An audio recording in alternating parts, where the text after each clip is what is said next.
Channel पर आप सभी का बहुत बहुत स्वागत कर रही हूँ। और हम लोग चल रहे हैं आज आप लोगों को पति पत्नी का नोक झोंक नवमासा सोहर गीत सुनाने।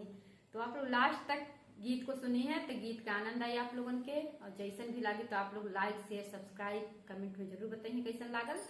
तो चलिए सुनी नवमासा सोहर गीत। पिया मोरे बस परदेस आवर दूरी देश आवर दूरी देश हो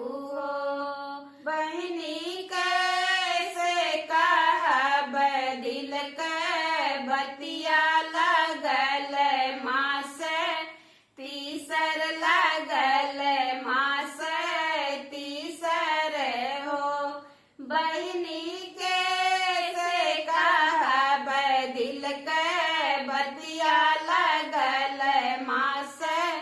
तीसर लगल मास तीसर हो पिया मोरे बस पर देश आवर दूरी देश आवर दूरी देश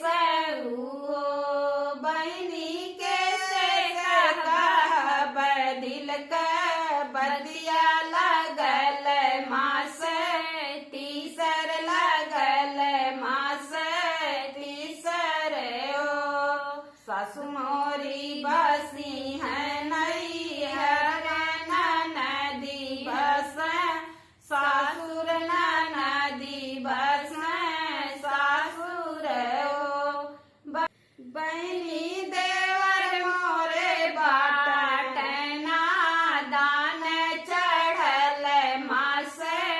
चारियू चढ़ल मास चारियू हो बहनी देवर मोरे बाट दान चढ़ल मास चारियू चढ़ल मास चारियू हो बाट बाटो ही आके देखी तू ही न मोरा भैया तू ही न मोरा भैया हो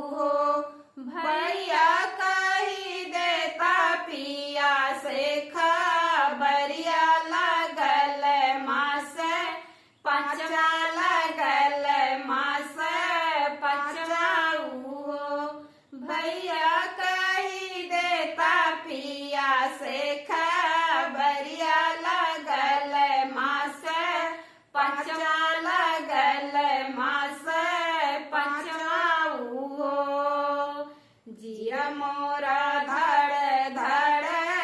धड़कत कुछु ना सो हालात कुछु ना सो हालाऊ हो बहनी जिया राजे डोल पाते पाते लगल मास छठवा लगल मास छठवा हो बहनी जिया राजे डोल पाते पाते लगल मास छठवा लगल मास छठवा हो अन्न पानी कुछ ना सो हालाकी जियरा में डोलाई जियरा में डोलाई हो अन्न पानी कुछ ना सो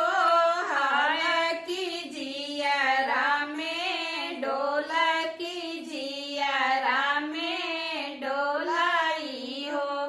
बहनी सरसों के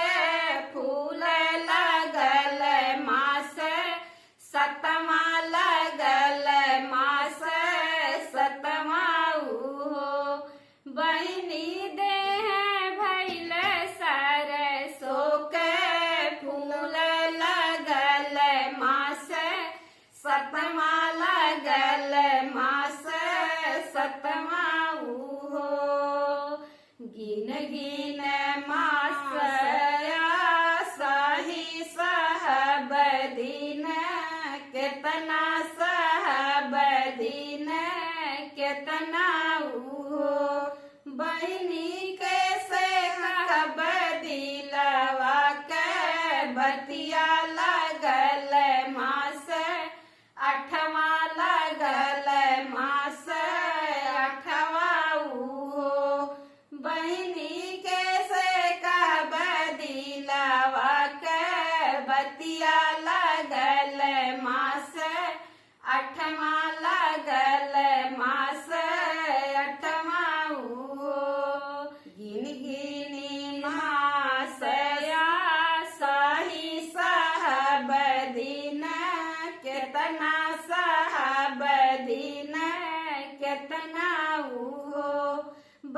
बहनी के से कहब दिलवा के बतिया लगल मास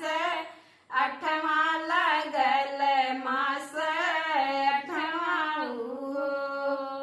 के मोरा देवता मानैया के धगरिन बोलैया के धगरिन बोलैया हो बहनी के मोरा दिया ना जलैया लागल मास नौवा लागल मास नौवा हो बहनी के मोरा दिया ना जलैया लागल मास नौवा लागल मास नौवा हो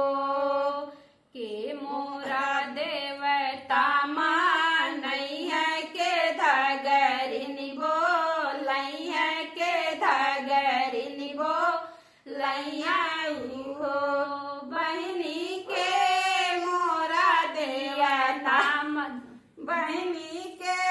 मोरा दिया ना जलैया लागल मास नौवा लागल मास नौवा हो ससुर मोरा देवता मानैया धगरिन बोलैया धगरिन बोलैया